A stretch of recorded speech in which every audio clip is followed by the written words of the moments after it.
अभी हम लोगों ने पिछले वीडियो में देखा दोस्तों कि प्योर रजिस्टिव सर्किट क्या होता है, उसके अंदर पावर क्या होती है, कैसे हम लोग उसमें वोल्टेज करंट याद करते हैं। यहाँ पर अगर बात करेंगे हम लोग, तो अब बात करने वाले हैं आप लोगों के सामने प्योर। प्योर का मतलब होता है शुद्ध इंडक्टिव सर्किट। ध्यानपूर्वक समझिएगा, प्योर इंडक्टिव सर्किट क्या होता है। इंडक्टिव को कहते हैं प्रेरक, हिंदी में लिख देता हूं मैं आपको सामने। शुद्ध, प्योर का मतलब शुद्ध, इंडक्टिव का मतलब होता है प्रेरकत्व। प्रेरकत्व, सर्किट का मतलब होता है परिपथ। परिपथ, प्योर इंडक्टिव सर्किट, शुद्ध प्रेरकत्व परिपथ। क्या होता है प्योर इंडक्टिव सर्किट? कि मान के चलो कोई एक ऐसी मैंने कॉइल या इंडक्टेंस लगा दिया जिसके अंदर कोई रेजिस्टेंस नहीं है। क्या नहीं है? कोई प्रतिरोध नहीं है। तो उस सर्किट को कहा जाता है प्योर इंडक्टिव सर्किट। क्या कहा जाता है? Pure inductive. इंडक्टेंस को जो दर्शाते हैं, इंडक्टेंस को हिंदी में बोलते हैं प्रेरकत्व या प्रेरक, जिसको हम किससे दर्शाते हैं? एल से, जिसका मात्रक क्या होता है? हेनरी। क्या होता है? हेनरी। हेनरी, समझ रहे हैं मेरी बात? जिसे एल से दर्शाते हैं। अब वास्तविकता में अगर क्या है, ऐसा कोई परपथ होता है? ऐसा कोई परपथ नहीं होता। क्यों? क्योंकि फैन की अगर बात करूं तो फैन के अंदर जो कॉइल होती है उसमें इंडक्टेंस के गुण के साथ साथ प्रतिरोध का भी गुण होता है। लेकिन मैं ऐसे परिपथ की बात कर रहा हूं जिसके अंदर कोई प्रतिरोध नहीं होता। तो वास्तविकता में तो यह देखा जाता है कि ऐसा परिपथ वास्तविकता में तो होता ही नहीं है। लेकिन फिर भी हम लोगों को पढ़ना तो पड़ेगा, तभी जाके आगे वाली सारी चीजें जो प्रैक्टिकली होता है वो सारी चीजें समझ पाएंगे। तो शुद्ध प्रेरक, प्रेरक मतलब प्रेरक उसे कहते हैं जो फ्लक्स को उत्पन्न करने का गुण होता है। किसी कॉइल में जब धारा देते हैं तो वो अपने अंदर चुंबकीय फ्लक्स उत्पन्न करती है। क्या करती है? और जितना चुंबकीय फ्लक्स उत्पन्न करेगी वो उसका गुण कहलाएगा प्रेरकत्व। प्रेरकत्व, और जो प्रेरकत्व का गुण है उसको हम मेजर करते हैं हेनरी में, एल के द्वारा दर्शाते हैं। इंग्लिश में बोलते हैं इंडक्टेंस। इंडक्टेंस, प्रेरकत्व या प्रेरत्व, तो जिसे कहा जाता है हमारा क्या? हेनरी। हेनरी के द्वारा जिसे हम क्या करते हैं? प्रदर्शित करते हैं। कोई दिक्कत, कोई आपत्ति नहीं? चल, यहां पर मैंने एसी वोल्टेज दिया, एसी बी वोल्टेज दिया, वी वोल्टेज यहां से अप्लाई किया, तो मैं क्या देखूंगा? इसके अंदर भी क्या फ्लो होगी? करंट। क्या फ्लो होगी? करंट। आई करंट प्रवाहित होगी। लेकिन यहां पर मैंने कहा था आपसे कि करंट और वोल्टेज फेज में नहीं होता है इंडक्टेंस का गुण होने से। मैंने आपको बताया था इंडक्टेंस का गुण हमेशा करंट को पीछे धकेलने का कार्य करता है। किस करता है? पीछे धकेलने का। लेकिन जब कोई सपोर्टिव रेजिस्टेंस नहीं होगा, जब कोई सपोर्ट करने वाला प्रतिरोध नहीं होगा, तो वो मेरे भाई वोल्टेज से 90 डिग्री पीछे चला जाएगा। कितने डिग्री? ये पूरा जो साइकिल होता है वो 360 डिग्री होता है। कितने डिग्री होता है? यहां तक होता है 180, तो यहां पर होगा 90 डिग्री। तो 90 डिग्री हो जाएगा, तो यहां पर हम लोगों को ऐसी वेव प्राप्त होगी। ये हमारा जो फेज डिफरेंस है वो कितना डिग्री हो जाएगा? 90 डिग्री हो जाएगा। और 90 डिग्री का मतलब होता है करंट जो होता है वो वोल्टेज से क्या करेगा? लैग करेगा। ये वोल्टेज है और करंट हमारा कहाँ जाएगा? यहाँ। तो वोल्टेज से करंट क्या कर रहा है? लैग कर रहा है। कितने डिग्री लैग कर रहा है? 90 डिग्री लैग कर रहा है। इंडक्टेंस के कारण करंट वोल्टेज से क्या करेगा? 90 डिग्री लैग कर जाएगा, पीछे चला जाएगा, अर्थात जिससे पावर फैक्टर का मान 90 डिग्री हो जाएगा। और 90 डिग्री, थीटा का मान 90 डिग्री होने से आपको पता है क्या होगा? cos 90 की वैल्यू क्या होती है मेरे भाई? 0। क्या होती है? 0। ध्यान रखना। तो आपसे पूछा जाए शुद्ध इंडक्टिव या प्रेरक परिपथ के अंदर करंट वोल्टेज से कितने डिग्री की लैग करेगा? 90 डिग्री। क्या होगा? पश्चिगामी। क्या होगा? पश्चिगामी। ध्यान रखना, यहां पर पश्चगामी धारा होगी, पश्चगामी धारा, पश्चगामी धारा करंट से कितने डिग्री, 90 डिग्री लैग करेगी, अर्थात पीछे होगी। कोई आपत्ति? चल कि यहां पर जो धारा का देखो, मैंने जब शुद्ध प्रतिरोधी परिपथ बताया था तो I बराबर डायरेक्ट लिख दिया B/R। क्या लिख दिया? B/R। क्या यहां पर R दिख रहा है आप लोगों को? नहीं दिख रहा। तो क्या क्या है जो धारा का विरोध करेगा? क्या कौन करेगा धारा का विरोध? प्रेरकत्व करेगा। लेकिन प्रेरक कैसे करेगा? डायरेक्टली विरोध नहीं करता, वो करता है रिएक्टेंस। कौन करता है? रिएक्टेंस। रिएक्टेंस, रिएक्टेंस को हम किससे दर्शाते हैं? एक्स से। किससे दर्शाते हैं? एक्स से।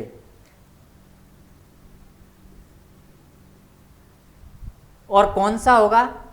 Inductive reactance. कौन सा होगा? Inductive reactance. इंडक्टिव का मतलब होता है प्रेरकत्व। प्रेरकत्व, प्रेरकत्व। रिएक्टेंस, रिएक्टेंस को बोलते हैं प्रतिघात। क्या बोलते हैं? प्रतिघात।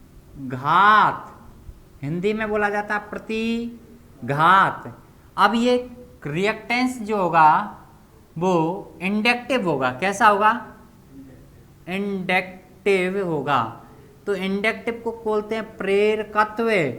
प्रेरकत्व, रिएक्टेंस मतलब प्रतिघात। तो किससे होगा? X L. एल मतलब इंडक्टेंस, एक्स मतलब हमारा प्रेरकत्व, प्रतिघात।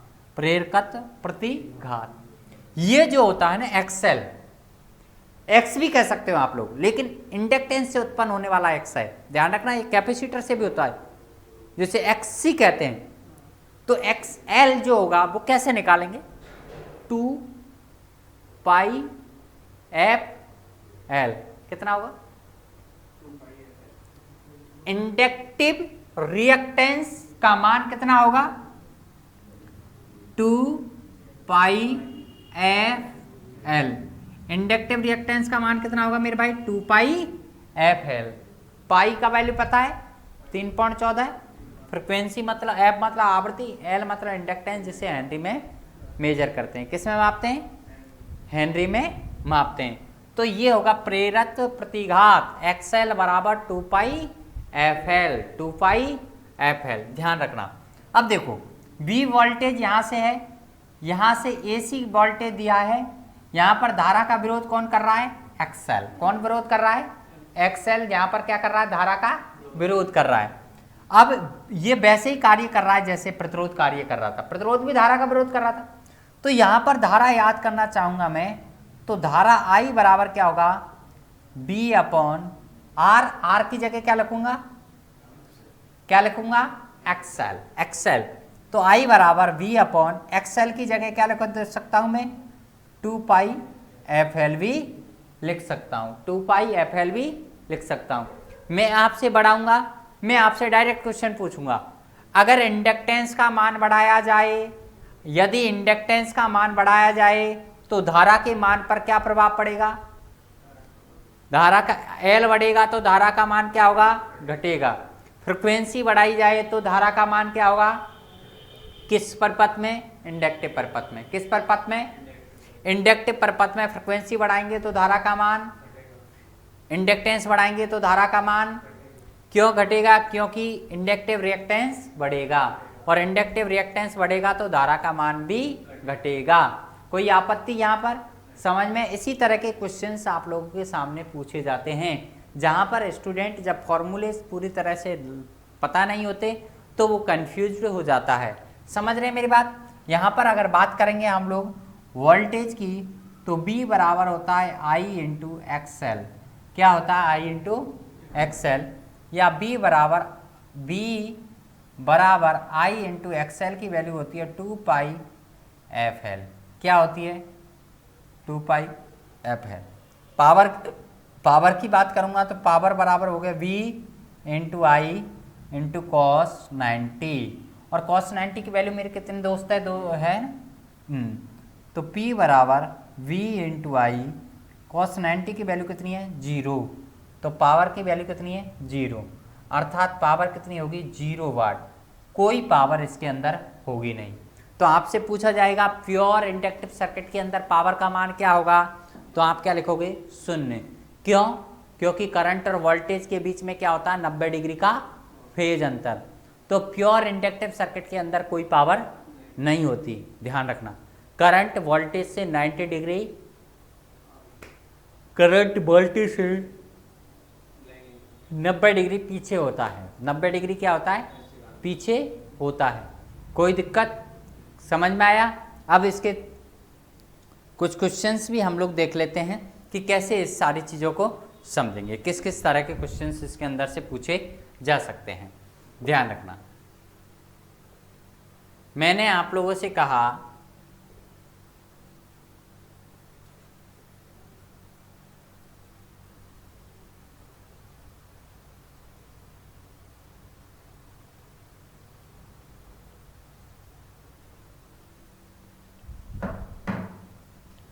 किसी 0.2 हेनरी की कॉइल को 200 volt 50 hertz AC supply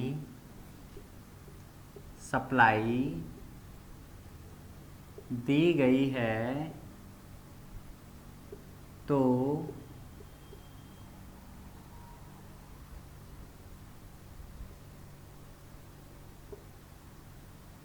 inductive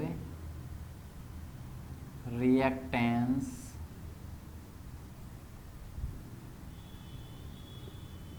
क्या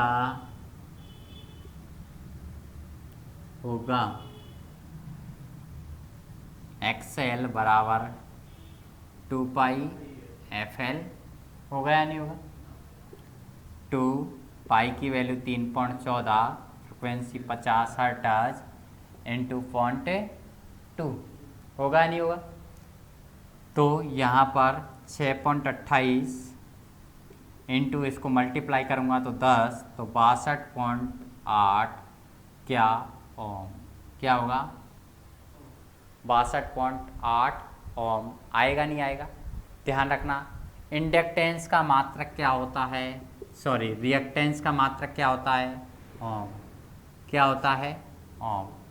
रिएक्टेंस का मात्रक क्या होता है ओम, इंडक्टेंस का मात्रक क्या होता है हेनरी। आपसे पूछ लिया जाए यहाँ पर कि इसके अंदर करंट का मान क्या होगा, इसके अंदर करंट का मान क्या होगा, तो करंट का मान भी पता कर सकते हो आप लोग कि नहीं। कैसे करोगे बताओ।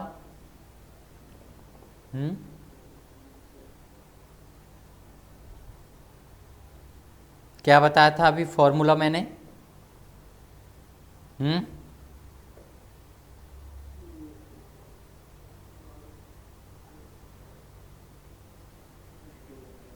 क्या बताया था, I बराबर B अपॉन, बताया था ना, क्या नहीं बताया। फिर कैसे भूल गए हो आप लोग। I बराबर B का मान कितना है, XL की वैल्यू आप लोगों ने निकाल लिया ना, कितनी 62.8, तो इसका भाग दो तो कितनी बार जाएगा 3.18 एम्पियर, कितनी बार 3.18 एम्पियर। हम लोग यहाँ पर क्या निकाल सकते हैं करंट। अगर आपसे पूछा जाए इसके अंदर पावर कितनी होगी तो क्या जवाब दोगे, कैसा पर पता है, शुद्ध प्रतिरोधी शुद्ध इंडक्टिव सर्किट। तो अब पावर कभी पूछ ली जाएगी तो क्या लिखोगे 0, क्या लिखोगे, क्योंकि इसके अंदर कोई पावर क्यों नहीं होती, क्योंकि 90 डिग्री का फेज डिफरेंस होता है, 90 डिग्री का फेज डिफरेंस होता है, इसलिए इसके अंदर कोई पावर नहीं होती। अगर ये इसके अंदर कोई रेजिस्टेंस होता तो इसके अंदर पावर होती। और भी तरह के सवाल पूछे जा सकते हैं, और भी तरह के सवाल पूछे जा सकते हैं। कोई ऐसा नहीं है कोई कंपलसरी कि एक ही तरीके से सवाल पूछा जाए, सवाल को किसी भी तरीके से घुमा के पूछ सकता है। कैसे पूछ सकता है, और अगर बात करें तो आपसे कहा किसी AC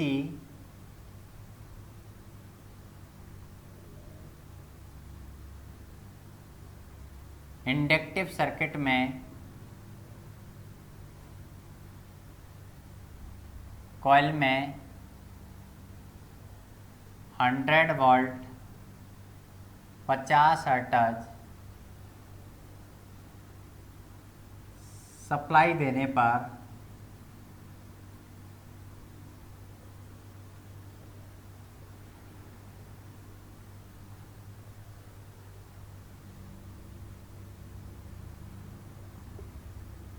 इंडक्टिव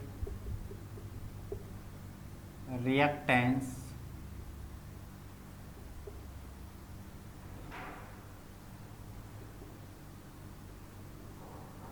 पचास ओम है। कितना है? 50 ओम। तो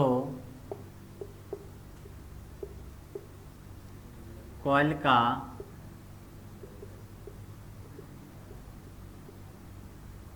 इंडक्टेंस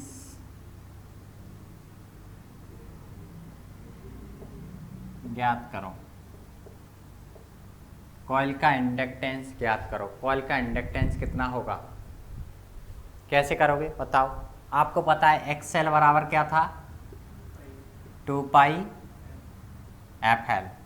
मुझे पूछा क्या है? इंडक्टेंस। क्या पूछा है? इंडक्टेंस क्या होता है? एल। एल अगर याद करूँगा तो एक्सएल कहाँ चला जाएगा? ऊपर। बराबर में जो चीज़ होती है वो ऊपर जाती है, गुणा में जो चीज़ होती है वो कहाँ आती है? नीचे। तो बताओ यहाँ पर इंडक्टेंस की वैल्यू कितनी होगी? एक्सएल का मान कितना है? एक्सएल का मान कितना है? और यहाँ पर 2 पाई 3 पॉइंट, फ्रिक्वेंसी कितनी है? 50 से 1/6.28 क्या नहीं? यही होगा। तो 1/6.28 का भाग दीजिएगा तो कितनी बार जाएगा? हैं 0.159 हेनरी। 0.159 हेनरी। ये हमारा क्या हुआ? Inductive reactance. इस तरीके से याद कर सकते हैं। देखो आपको क्या दे दिया? डायरेक्ट ये दे दिया। पूछ लिया क्या? ये दे दिया। और भी तरीके से सवाल पूछा जा सकता है, कोई कंपल्सरी नहीं है, घुमा के पूछ सकता है कैसे भी। और मैंने आपको क्वेश्चन दिया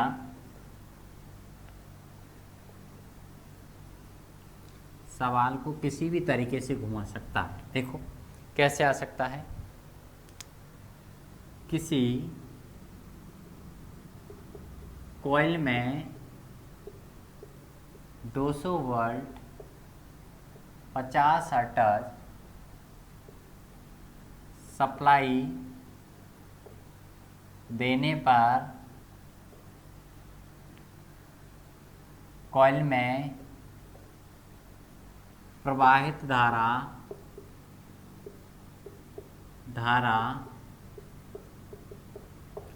20 एम्पियर है, तो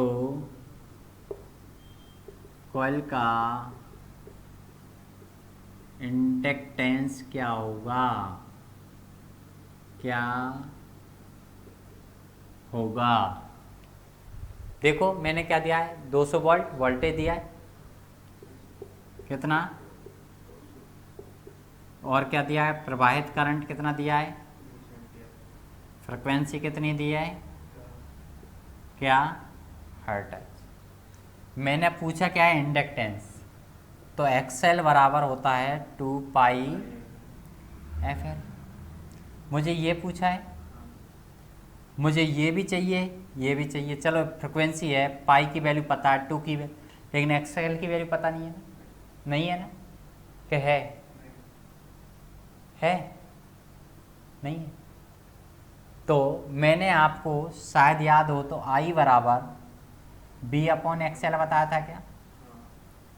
तो XL बराबर B/I नहीं हो जाएगा?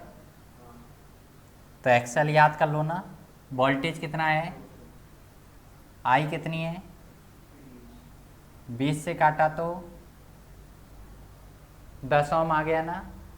तो कहाँ दिक्कत आ रही है, 10 ओम यहाँ पर, 2πf 50 हर्ट्ज यहाँ पर, सॉरी 50 हर्ट्ज फ्रिक्वेंसी है, और हम लोगों को L याद करना है। तो L याद करना है तो 10 ऊपर चला जाएगा, 2π की वैल्यू कितनी है 3.14, और F विथ कितना है 50 हर्ट्ज है क्या, नहीं है, यही है। तो यहाँ पर हम लोगों को पता है ऊपर कितने आने वाला है 10, 6.28 गुणा कितना आ रहा है नीचे 50, 0 से 0 कट जाएगी, नहीं कट जाएगी, एक में भाग दूंगा तो कितनी बार जाएगा, 0.2 बार जाएगा, नहीं जाएगा, 0.2 बार गया, और यहाँ पर बच गया 6.28। इसको सॉल्व कर लेना। ये इंडक्टेंस हेनरी की आएगी, इतनी हेनरी का हमारा क्या आएगा, इंडक्टेंस, इतनी हेनरी का क्या आएगा, इंडक्टेंस। कहाँ दिक्कत आई बताओ? किसी भी तरह की मेरे अंदाज से तो कोई दिक्कत नहीं आनी चाहिए, हैं क्या आ रही है? आज इजीली सवाल हो जाएगा, इजीली आसानी से सवाल हो जाता है। देख बस सवाल समझ में बहुत ज़रूरी है आना, कि किस क्या पूछा है, क्या दे रखा है हम लोगों को, और क्या क्या चीज़ मालूम हम लोगों को कर सकते हैं। सारे सूत्र फॉर्मूले जो हैं बस उनको लगाना आप लोगों को आना चाहिए। इजीली आसानी से आप लोग सवालों को सॉल्व कर सकते हो, किसी भी कंडीशन में कोई दिक्कत आप लोगों को नहीं आएगी। समझ रहे हैं मेरी बात? तो ये हमारा क्या हुआ, प्योर इंडक्टिव सर्किट। इसके बाद दूसरा सर्किट आता है प्योर कैपेसिटिव सर्किट। 2-3 तरीके के मैंने सवाल आप लोगों को करवाए, इसी तरीके के मोस्टली सवाल इसके अंदर पूछे जाते हैं। प्योर कैपेसिटिव सर्किट भी ऐसा ही होता है, लेकिन बस फर्क क्या होता है, वहाँ पर हम XL की जगह क्या लेंगे, XC, जिसकी वैल्यू होती है 1/2πfc। क्या होती है 1/2πfc? वो क्या होता है, कैपेसिटिव रिएक्टेंस। कैपेसिटिव रिएक्टेंस जो होता है इंडक्टिव रिएक्टेंस का जस्ट अपोजिट होता है, ध्यान रखना। अगर कॉइल है तो आगे ले जाए, पीछे ले जा रहा है करंट, कैपेसिटर है तो आगे ले जाएगा करंट को, ठीक है। बाकी का इसके बारे में हम लोग डिटेल्स में कल में बात करेंगे।